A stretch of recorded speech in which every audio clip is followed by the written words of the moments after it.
If you've ever struggled with your photography composition, then watch this video because I'm going to be sharing some simple strategies that you can use to create great photos in any situation. So on my screen here, you see the photo that we're going to be going through, and I know you may be thinking, hey, one of these photos is yours. How are you going to critique this? How are you going to show us these things? I'm going to be really hard on this photo so that you can learn the most about it. Number one, you want to look for an entry point into your photography. Now for this photo, it's this swirl of bubbles in the waterfall itself, and that's the entry point, aka leading line. You want to help somebody find a way into the photograph and direct them exactly where you want them to look. That's what composition is. A step-by-step process of leading your viewer through the photo to have them look exactly where you want them to look. Now this water swirl actually leads you back to the waterfall itself in the back.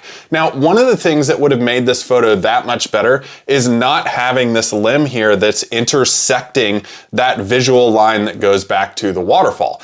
Why is that? Because any intersecting lines to your visual flow actually breaks up the composition. So you want to eliminate those as much as possible. Now, this was a giant limb that had fallen over the waterfall, so obviously I couldn't jump in and get this out. But now that I know to avoid something like that or get a different perspective next time. Sometimes it's completely unavoidable and you just have to cut your losses and take the photo, which is what I did here.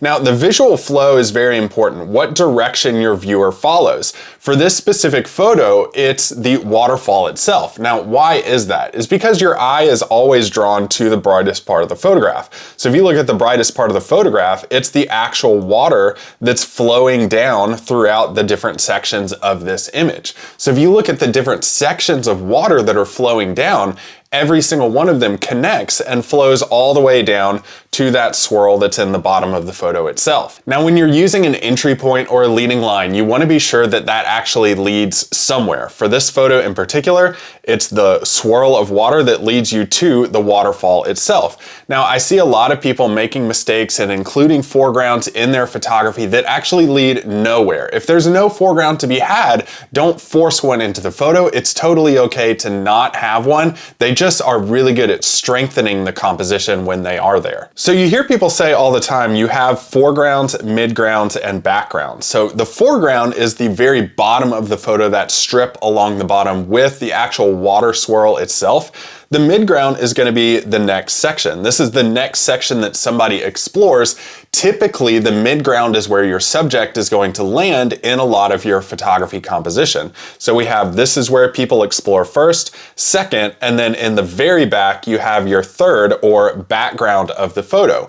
So this is where the order comes in play. When you have a foreground, midground, background, people explore in that order and their eyes drift around to those different parts of the photo. So it's strong enough to have all three of those. If you just have a foreground and a midground with a beautiful sky behind it, totally fine, totally acceptable. But if you have foreground, midground, background of subjects in each of those, water swirl, waterfall, forests, that's a very strong composition for your photography. Now, in just a second, I'm going to talk about balance with these two sides of the photo. But first, I want to tell you, if you struggle with composition and you want to learn everything there is to know about it, my course 10-Day Landscape Photographer has over 8 hours of composition instruction that's going to help you take great photos anytime you take your camera out of the bag, and you'll never worry if it's a good composition again. Trey here was actually in your shoes. He took 10-Day Landscape Photographer, and now he says he has a checklist to follow that gives him confidence anytime he goes out. He's actually winning amazing awards in his home state of Wisconsin with his photography now. That link is in the pinned comment and the video description as well. So let's talk about balance. When we talk about balance, we're looking at how much weight is on each side of the photo.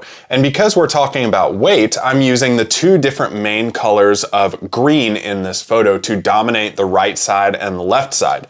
So when we talk about balance, I have this giant rhododendron bush on the right side, but on the left side, I'm trying to balance that while having the same amount of green or close to it on the left side as well to kind of create this natural frame in the waterfall to have this tunnel vision back to the background in the back. It creates a natural flow of going from the sides and the bottom all the way to the center in the back, and that allows people to explore every aspect of the photo. So you want to try to balance the weight of how much space and subject that you have on every single side of your photo. You can look at the same thing with the bottom and the top. So the foreground and the background have some space right in the center of the photo that I'm trying to balance on bottom and top to create that nice balance in the overall photo. You can use subjects like the rhododendron bush or negative spaces like we have down here in the flowing water and in the forest in the background.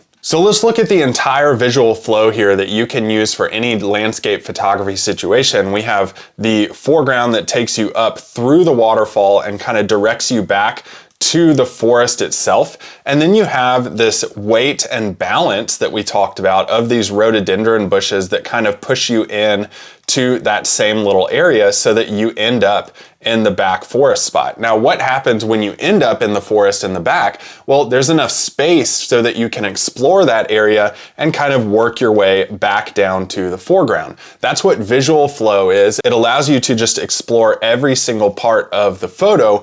That is the main purpose here. You don't want to cut off too much of your subject or area around the outside of your subject so that that person gets caught in one area of the photograph. Hey, using these is going to help you take great photos no matter where you are. Follow these tips too that are going to help you take great photos as well.